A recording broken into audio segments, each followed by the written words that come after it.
My 5-year-old daughter, Lily, underwent surgery but sadly passed away. While I was consumed by grief, my husband Bob seemed indifferent. At Lily's funeral, Bob and his parents didn't even attend. Have you called him? I've tried calling over and over, but he's not answering. Where could he possibly be? During the entire funeral, I didn't even have time to mourn Lily properly, as I kept trying to reach Bob on the phone. Finally, just before we moved to the burial site, the call went through. "Where are you? It's almost time for the burial. If you don't come now, you'll miss your chance to say goodbye to Lily." When I urged him to come quickly, Bob responded with a tired, disinterested voice, and then said something that shocked me. "I'm not coming to the funeral. Spot has a cold, and we're at the vet right now. Just handle the funeral without me. Oh, and you're not keeping all the funeral donations, okay?" I couldn't believe what I was hearing. Before I could respond, he hung up, and I stood there in shock. Did you reach him? Will he make it in time? He said their dog has a cold, and the whole family is at the vet, so they're not coming. What? My father was even more furious than I was about their reason for not coming. Unable to forgive them, my father came up with a plan and decided to take action. My name is Catherine. I'm 28 years old, and I work as a web designer. I live with my husband, Bob, and our most precious daughter in the world, Lily. Lily is now 1 year old and has grown into an adorable little girl, but her birth was quite difficult. She was born early, at a time when I wished she could have stayed in my belly a little longer.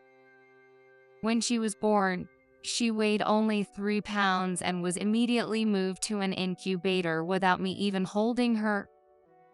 On top of that, her organs hadn't fully developed yet, so she had to undergo several surgeries with her tiny body. As a result of the surgeries, Lily somehow managed to survive. However, our relief was short-lived when the doctor told us that even after she was discharged, Lily would need 24-hour care. They explained that she would need to be fed through a tube, and there was no guarantee that her health wouldn't relapse at any time. I regretted not being able to protect her in my womb until she was fully grown, and I couldn't stop crying. Why, my child? Why did this have to happen to us? I blamed myself every day. What made things even harder for me, both mentally and physically, was Bob and his parents, Kevin and Susan. When Lily was born, she wasn't in a condition where visitors could see her, but Bob had informed both sets of parents about her birth. My parents simply congratulated us over the phone, saying they'd celebrate when things calmed down. But Kevin and Susan were different. "She's born. We're going to the hospital right now." They were so excited about her birth that they didn't listen to the full details of Lily's condition and rushed over immediately. "Bob, where's Lily?" Bob, looking a bit awkward, guided them to see her. When they saw Lily, hooked up to tubes and too fragile to be held, they said, "What is this?" Realizing that they couldn't even hold their granddaughter, they blamed me. "Why didn't you give birth to a healthy baby for our family?"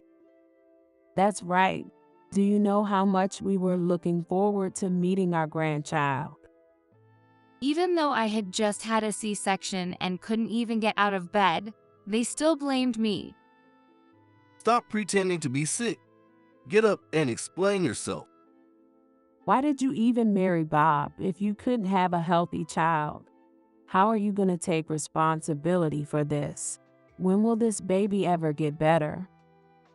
I had no idea what to do, feeling completely overwhelmed, so I looked over at Bob, hoping he would help. "I need to go to the restroom." But Bob just left, without helping me at all. After he left, I was left crying, apologizing to them. "I'm so sorry." Kevin and Susan kept lecturing me for nearly an hour, but during that time, Bob didn't come back. It was only after they finally left that Bob returned. My stomach started hurting, so I was stuck in the restroom the whole time. I knew he was lying. His eyes were darting all over the place. It was such an obvious lie, so I asked him why he abandoned me instead of helping. "Why did you leave when they were yelling at me like that? If you had explained things better on the phone, maybe this wouldn't have happened." Through my tears, I pleaded with him. I thought he would reflect on what happened and try to handle things better in the future. But instead, he sighed deeply and, with an annoyed tone, said, My parents aren't wrong, and you deserve to get yelled at. After all, this is your fault for not giving birth to a healthy baby.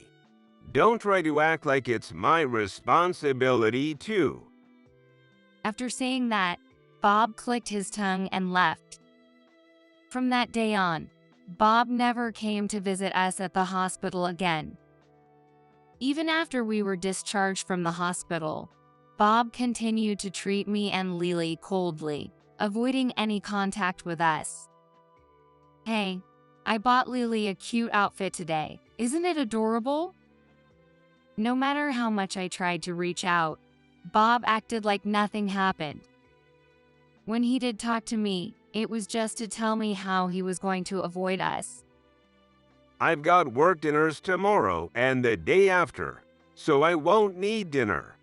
Also, I'm going to start eating breakfast at the office from now on. I understand that he might want to avoid facing the reality that his daughter isn't like other kids, but this attitude was getting harder to deal with. I asked Bob to help out a little with parenting. "Hey, Lily is your child too, you know? Please, can't you just listen to me? Help me with raising her." For the first time in a while, I looked him in the eye and told him how I felt. But Bob didn't respond the way I hoped. He looked at me coldly and pushed me away. If you wanted that, you should have had a healthy baby in the first place. Don't try to push your responsibility onto me. After that, Bob distanced himself from me even more. No matter what I said, he wouldn't listen, and all of my pleas fell on deaf ears. I had nearly given up on the idea of Bob helping to take care of Lily. When I needed a break or had errands to run, I decided to rely on my parents for help. Today, my dad is coming over to take care of Lily since I have to go to the hospital. If that's the case, I won't be home until late. Actually, I'll just crash at a colleague's place tonight. Whenever he heard that my parents were coming over, Bob made sure not to be around. He didn't want them to realize that he wasn't involved in Lily's care at all. On the days my dad came, Bob would find ways to waste time elsewhere, pretending to be busy, so that my parents wouldn't notice his lack of interest in parenting. Earlier today, I bumped into Bob near the station. He said he's working late again tonight. Yeah, seems like it. Bob's such a hard worker. He's probably trying so hard to support you because you're handling all the child care and housework. I wanted to tell them the truth, but I had no proof, and I knew it would just sound like I was complaining. Hearing about how hard Bob's working makes me want to try even harder to help with Lily's care. Watching my dad, who had completely bought into Bob's lies, made my heart ache. "Oh right, Lily's surgery is next month. Could you or Mom come over again on that day?" Of course. Is Bob going to be at work? He's really working hard for you and Lily. I'll take time off from work to be there for the surgery if you need me. "Yeah, thank you." Dad always put me and Lily first. My dad, John, is a musician who is also active on TV and in magazines. Not only is he a composer, but my father's warm personality is also widely appreciated, which has led him to appear as a commentator on news programs and variety shows, expanding his career.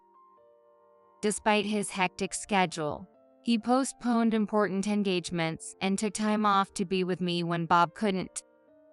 I was so grateful to my dad for doing things that Bob never would, as if it were the most natural thing in the world.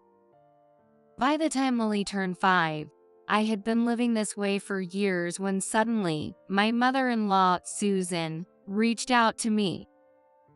I hadn't heard from her since Lily's birth, and we had lost contact. Her sudden call scared me, and I didn't pick it up. The phone rang for a while before going to voicemail. Later, when I listened to her message, a chill ran down my spine. Hello, is Lily's health better now? You haven't shown your face around here since she was born, have you? Well, now the neighbors are gossiping. They're saying we haven't even seen our granddaughter and that we're making her up. So, if Lily is doing better, you should bring her over here to visit us. Hearing Susan's voice for the first time in 5 years, it was clear nothing had changed. She was still as self-centered as ever. The only reason she wanted to see us was because she was worried about what the neighbors thought, which made me reluctant to go.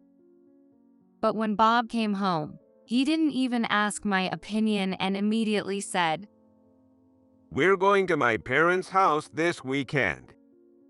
I figured Kevin and Susan must have called him too. We hadn't visited them in all these years, so I was surprised by his sudden decision. Of course, I didn't want to go, remembering how they blamed me right after Lily's birth. But it had been 5 years. As much as I hated the idea, I felt I had no choice but to go. The day we were to visit their house finally came. "Hey, can you help me get Lily into the car?" What? Not my problem. Do it yourself. Even though Bob was the one who decided we should visit his parents, he didn't help with any of the preparations, and I struggled with everything on my own. As a result, we ended up leaving much later than planned. I said we leave by 11, but here we are, 40 minutes late. You're really slow at everything, aren't you? If you had helped, we could have left earlier. Frustrated by his comment, I shot back. During the entire car ride, Bob stayed in a bad mood, complaining all the way to his parents' house. I should have never married someone like you. By now, my kid should be going to tutoring sessions or swim practice, getting ready to be a top student. And you ruined all of that. I tried to ignore his words, staring out the car window. But things didn't get any easier once we arrived at his parents' house. Hurry up and get inside. What if the neighbors see? Kevin and Susan seemed to believe that Lily was perfectly healthy by now. When they saw her in a wheelchair, they immediately ushered us inside, worried about what the neighbors might think. Bob, did you make sure nobody saw her from the parking lot to the house? Of course, I was careful. They spoke as if Lily was something to be ashamed of. I couldn't help but feel the urge to speak up. "Excuse me, but..." Just as I was about to defend Lily, Susan interrupted me. Catherine, how long are you going to keep Lily like this? She should be better by now, right? You keep putting her in that wheelchair, babying her like this. If you keep spoiling her, she'll never get better. Susan clearly didn't understand anything about Lily's condition. It was the same when she was born. Even though we explained everything, she refused to listen, assuming that Lily would magically recover as she grew older and yelling at us when she didn't. While I stood there, speechless, Kevin chimed in as well. Isn't she causing Bob trouble too? You should just hurry up and get her surgery done. I can't tell anyone at work that I have a grandchild like this. Kevin wasn't interested in understanding either, just saying whatever suited him. It became clear that, even after 5 years, they didn't truly see Lily as their granddaughter. If I had known they would say things like this, I never would have come here. All I wanted at that moment was to leave as soon as possible. Bob, I'm taking Lily home now, so can I have the car keys? What? No way. And by the way, I bought that car with my money. Why do you act like it's yours? If you want to go home, take the train. Bob said this and then went back to the living room to snack with Kevin and reminisce about the past. While I waited, the family dog, Spot, kept barking at me, thinking I was an intruder. Catherine, can you stop stressing out Spot? What if the neighbors hear him barking and figure out you're here? Scolded like that, I was kicked out of the living room and told to wait by the front door. A chilly breeze was blowing, so I took off my cardigan and wrapped it around Lily.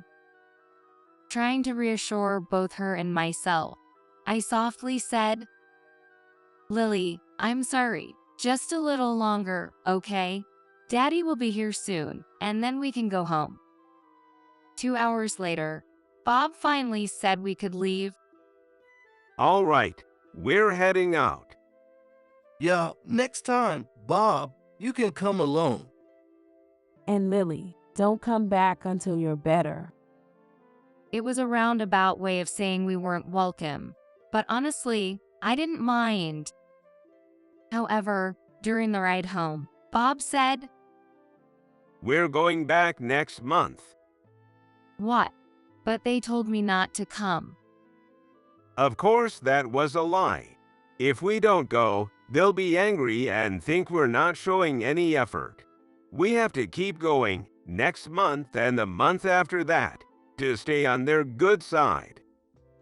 Bob, trying to read between the lines of what Susan said, explained it like this, but I didn't understand. I don't think it was a lie. They wouldn't even let me in the living room today. I really think it's best if I don't go. When I said that, Bob sighed. That's exactly why Mom doesn't like you. Just do what I say. I ended up being talked into it and agreed to go with him again next month.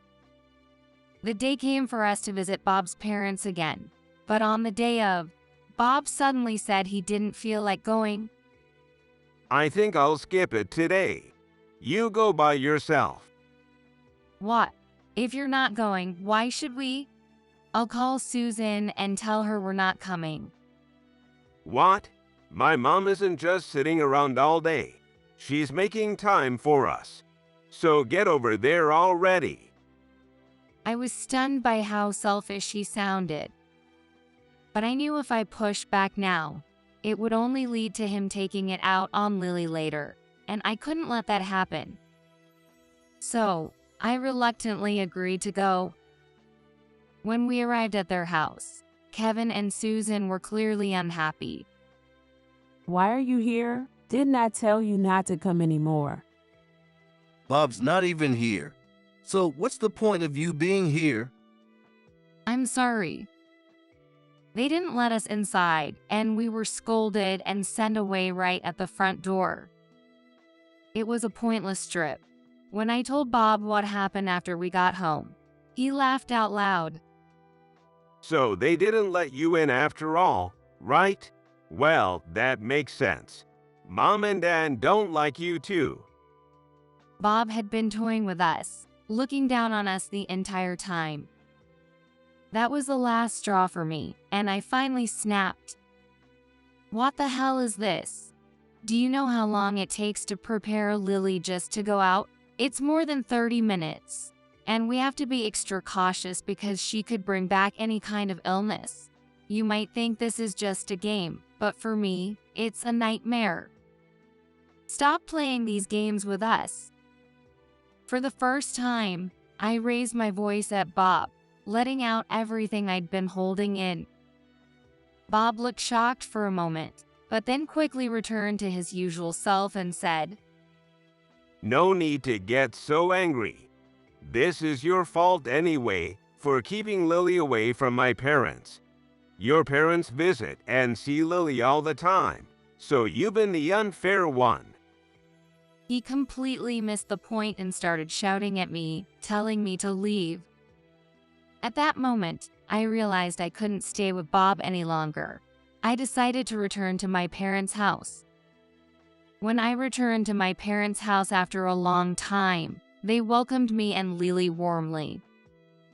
If you told us, we would have picked you up. It must have been tough getting here. Your mom made some coffee, so stay a while and relax. I'll take care of Lily in the meantime. My dad busily attended to Lily, making sure I could rest. So, I heard you and Bob had an argument. That must have been hard. I'm sure Bob didn't mean to take it out on you and Lily. He's probably just stressed from work, and you just happened to be there. Don't worry about it. Not knowing the real reason for the fight, my dad tried to reassure me. Thank you. That was all I could say in response to his kindness. Unbeknownst to me, my dad had called Bob to try to smooth things over. I called Bob earlier. He said he realized he went too far and feels bad about it now. He asked me to tell you that you're welcome to come back anytime. What? Bob said that. I was shocked to hear such an apology from Bob, who had never said sorry before. Really? Bob said that? As I was processing this, a message from Bob popped up on my phone.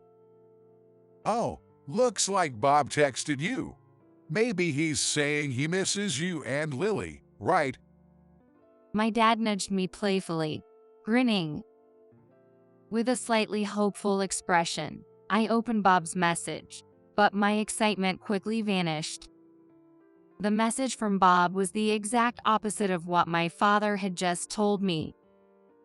Bob wrote that he was enjoying the peace without us and suggested that I should just continue living at my parents' house permanently. What did Bob say? I couldn't bring myself to tell my father the truth, especially since he had no idea the message was anything like that. He said I should take it easy here for a little longer.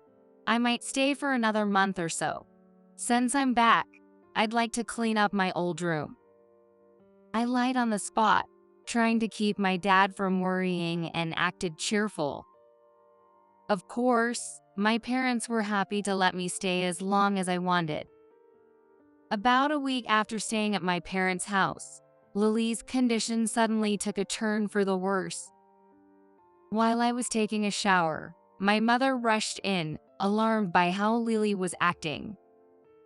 Lily? Stay calm. Let's call the hospital first. Panicking, I called the hospital and emergency services. Despite being on the verge of losing my mind, I stayed by Lily's side as we rode in the ambulance. While Lily was undergoing emergency surgery, I called Bob. Hello, Lily's condition suddenly worsened, and she's in emergency surgery right now. Bob, as usual, responded in a lethargic tone. Surgery. Is he not even going to say anything supportive? As I worried about his response, my father arrived, having driven to the hospital. Catherine, how is she? Did you get a hold of Bob? Hearing my father's voice, Bob quickly changed his tune. I'm on my way. Which hospital? Well, the general hospital near my parents' place. As soon as I told him where we were, he hung up. I was shocked by how suddenly his attitude shifted, and I told my dad about it, still in shock. Bob's coming. That's great. You must feel relieved that he's on his way. My father said that, but I couldn't feel genuinely happy. I would later understand the reason for this discomfort, but for now, I was just confused. John, thank you for staying by Catherine's side in my place. I'm here now, so I'll take over from here. The first thing Bob said when he saw us was words of concern for my father. In that moment, I had a vague realization. It became clear that, to him, pleasing my father was more important than Lily. Thanks. Now that you're here, I'll head home. Let me know if anything changes, and I'll come right back. As soon as my father left, Bob's demeanor shifted again. I was relaxing at home, and now this. Don't call me when John's around like that. You forced me to come here. What do you mean forced? Of course you should come. This is about your daughter. Bob's words bothered me, so I spoke up. It infuriated me that he implied he wouldn't have come if my father hadn't been there. His indifference toward his own daughter was simply too much to bear. I knew it wasn't the time to argue, especially with Lily in surgery, but I couldn't hold back anymore. No matter the situation, if something happens to Lily, you should be here immediately. That's what any parent would do. After I said that, Bob became irritated at being lectured and started grumbling with an annoyed expression on his face. Don't push your ideas abnormal onto me. You don't even know what's going on with me. What could possibly be more important than Lily right now? I was sure Bob was just upset because he had been interrupted while playing mobile games or something equally trivial. I was beyond frustrated by his total lack of responsibility as a father. We sat in silence, the tension thick, when the doctor finally appeared. From the doctor's uneasy expression, I knew everything.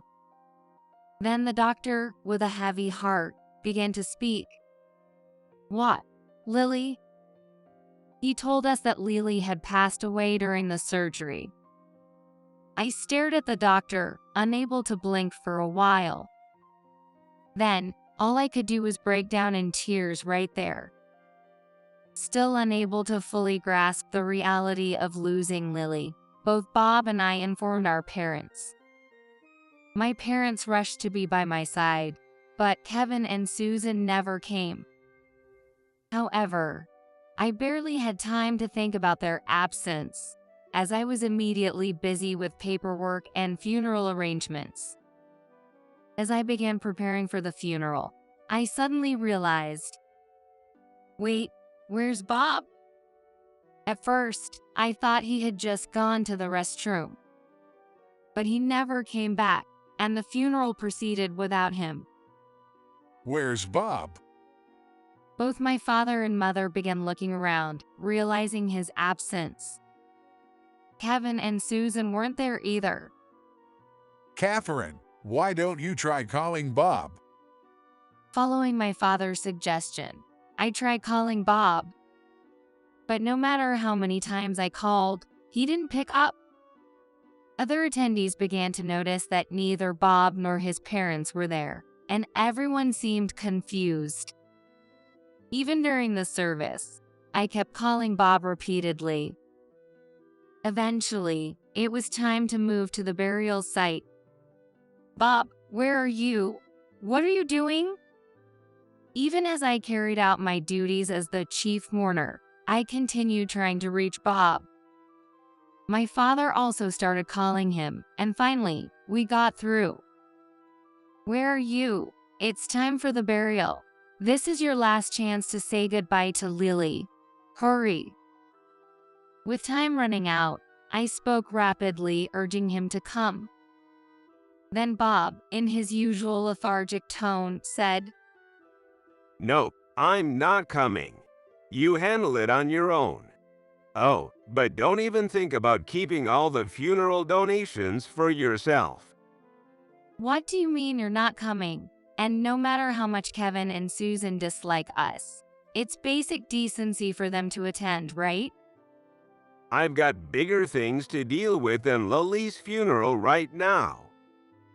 Bob's voice grew louder in response to my words. Spot's sick with a cold, and we've been taking him to the vet. I even stepped out just to take your call. Now I'm going back inside, so I'm hanging up. Bob was prioritizing the family dog's cold over his own daughter's funeral. Without waiting for my response, Bob hung up. I stood there in disbelief. What? I called him back immediately, but I was already blocked. I couldn't believe that Lily's funeral was being pushed aside for this. There were plenty of other options. He could have left Spot with someone, or even taken him to a pet hotel. And why did all three of them have to go to the vet? Surely one person would have been enough. Catherine, what did Bob say? My father rushed over, seeing me standing in shock with the phone still in my hand. I had always made excuses for Bob to save face, but now I couldn't do that anymore. I told my father exactly what Bob had said. Bob isn't planning on attending the funeral. He said the family dog has a cold, and taking him to the vet is more important. As I tried to explain, the sadness overwhelmed me, and I began to cry. My father, looking confused and furrowing his brow, responded. What does that even mean? I went on to tell him that Bob, his parents, and the dog were all at the vet, and that despite not coming to the funeral, Bob still wanted a share of the funeral donations. It's just too much.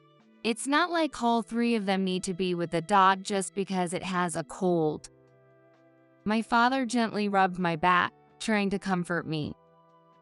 He seemed to be thinking deeply as he spoke. I get that they're worried about the dog, but Bob could have come alone. He could have made arrangements and still been here for Lily. It's not just about this funeral. It sounds like Bob has been neglecting us too for a long time. I finally confessed to my father about Bob's rude behavior at home, how Lily and I had no place in his family, and how they constantly spoke ill of us. My father, having trusted Bob with his daughter and granddaughter, was at a loss for words. And that's why I think they don't really care about Lily's funeral. As soon as I said it out loud, the sadness overwhelmed me, and I couldn't stop crying. My father stayed by my side without saying a word, just offering his presence. A few minutes later, my mother came in to tell us it was time to say our final goodbyes to Lily. Let's go. We'll talk about Bob later. My father's words reminded me that Lily was the priority right now, and I shifted my focus. We said our goodbyes to Lily, and the long, painful day finally came to an end. Back at home, I told my parents everything about Bob and his family, starting from the very beginning. My mother was shocked when she learned that Bob had prioritized their dog over Lily. I also told them how I hadn't been able to reach Bob since then. They hated me and Lily. Maybe they feel relieved now. Thinking about it makes me so angry. As I let out the anger that had been building up, my parents nodded quietly in understanding. I completely understand how you feel, Catherine. Let me handle Bob for a while, okay? Okay. I had no idea what my father had in mind, but his words confused me. Sensing my confusion, he spoke gently. Don't worry. Leave it to me and take some time to rest. Trusting my father, I decided to take a break from work and spend some time recovering at home. A few months later, My father, being a musician, released a new song and essay.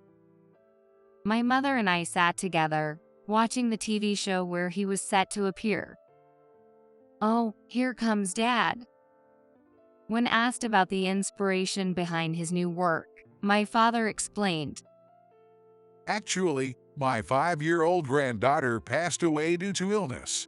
Both my daughter and I were devastated, and to make matters worse, my son-in-law behaved in ways I could hardly believe. I channeled all of that sadness and anger into these works.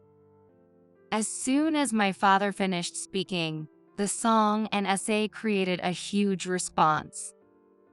People analyzed the lyrics, discussed my father's words, and those in similar situations shared their sympathy. It became big news. Many people read my father's essay and lyrics, expressing shock at the unimaginable behavior we had endured, and their support for both my father and me flooded in. Most of the people watching the TV didn't know who Bob was. So, while he wasn't directly identified, those who knew him figured it out immediately. This was because, when we got married, Bob had bragged to everyone about how my father was a well-known musician who appeared on TV and in magazines. I married that famous guy John's daughter. Pretty cool, right? I mean, if you really want, I could get you his autograph or something.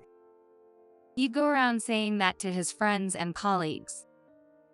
Bob's deferential attitude toward my father was never genuine. It was all just so he could hand out autographs and boast to those around him.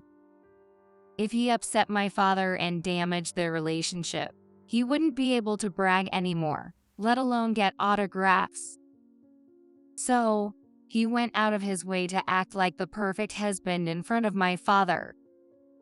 But now, all those bragging actions had come back to bite him. Messages from my friends poured in. Of course, Bob had also pretended to be a good husband around my friends, so when his true nature was exposed, they were furious on my behalf. Amid all the texts and calls from my friends, Bob called me too.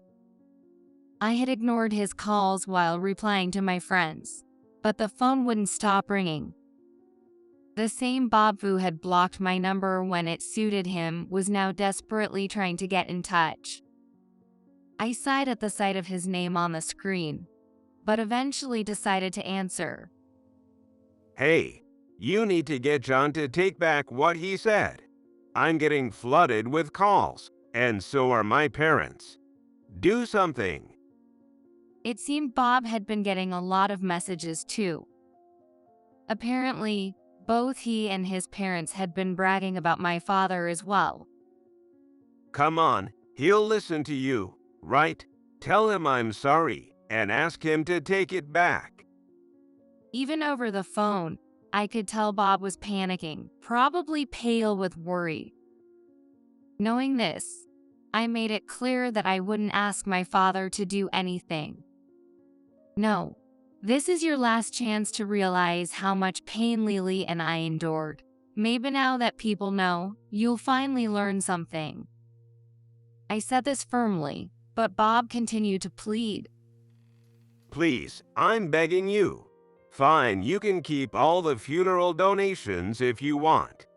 Isn't that what you're really mad about? Do whatever you want with it. Just fix this.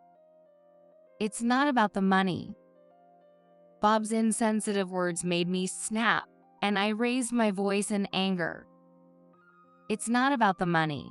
It's about everything you've done to me and Lily that I can never forgive. And that includes Kevin and Susan. I said this in a low voice and then hung up the phone. My mother, who had been watching the whole thing, immediately knew I had been talking to Bob and gently rubbed my back after I ended the call. I had hoped that my father's actions would make them reflect a little, but they did something unbelievable instead. One night, just after my father came home, the doorbell rang. When my mother checked the intercom, she let out a gasp. What's wrong? My father rushed to check, and there, standing at the door, were Bob and his parents. Cautiously, my father pressed the button to speak through the intercom. Hello. Oh, is that John? We're so sorry for all the trouble Bob has caused. Kevin said, half smiling, with a slightly insincere tone. Judging that they hadn't come to cause any harm, my father decided to continue the conversation. So, what do you want? Well, we were hoping you could retract your statements from today's TV show. That's not going to happen. Please leave. My father's firm response caused their demeanor to change immediately. We came all the way here, trying to be polite, and this is the attitude we get. Have you no heart? Exactly. We didn't even have to come, but we did. And let's not forget, all of this is your daughter's fault.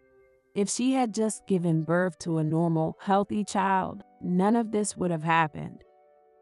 Excuse me, but do you even realize what you've done? What? We just wanted a healthy grandchild. We've been stuck with a wife who couldn't give us that. What's wrong with that? Exactly. And it's because you didn't raise your daughter properly that we had to step in and teach her a lesson. All of this is your family's fault. No matter what my father said, they insisted everything was our fault. My father remained calm, but their rude behavior was pushing him to his limit. You can try to get public sympathy all you want, but it won't work. In the end, people will see that you're the one at fault. We're at fault for not having a healthy child. I've heard enough. Regardless of the child's health, it's our duty to love and care for them. Oh, please, spare me the righteous talk. Their shouting became so loud that neighbor must have called the police, because officers soon arrived. Police? No, that's unnecessary. We're just... Kevin started to panic at the sight of the police. Deep down, they probably knew they were in the wrong. They tried to leave in a hurry but were quickly stopped and taken away by the officers. Even during questioning, they were more worried about public opinion than anything else. The next day, we found out that reporters had shown up outside our house, and the incident ended up in the tabloids. The headline read, "Is this the family behind the heartless words mentioned in John's essay?" And it quickly became a hot topic. As soon as people identified Bob and Kevin, their companies were flooded with calls questioning why they were employing such people. The number of complaints led both Bob and Kevin to be placed on house suspension. Faced with relentless harassment from strangers, the three of them became too afraid to leave their house and eventually resigned from their jobs, choosing to live quietly in hiding. One day, Bob sent me divorce papers in the mail. Along with them, he included a letter. "Well, I'm giving up all rights to the house to you." Bob had given up the house we once shared with Lily, along with all of his assets, and it seemed they had fled somewhere. After reading the letter, my father said, Well, at least you managed to get divorced without any trouble. "Yeah?" I nodded at his words and quickly submitted the divorce papers. And so, several years passed since the divorce. I had lost my beloved daughter Lily, divorced Bob, and sold the house. I had lost everything. I had no regrets about divorcing Bob or selling the house. In fact, I felt a sense of relief. But when it came to losing Lily, I felt like there was a gaping hole in my heart. Still, I know that's not what Lily would want to see from her mother. So, I've kept moving forward, returned to work, and am gradually rebuilding my life. Lily, today your mom is going to do her best again. I say this to her every day, and her memory continues to give me strength. Even if I meet a wonderful partner someday and have more children, I will never forget Lily. When I'm blessed with a new life, I'll make sure to tell that child all about her. For Lily's sake, I'll live today to the fullest and make it a wonderful day.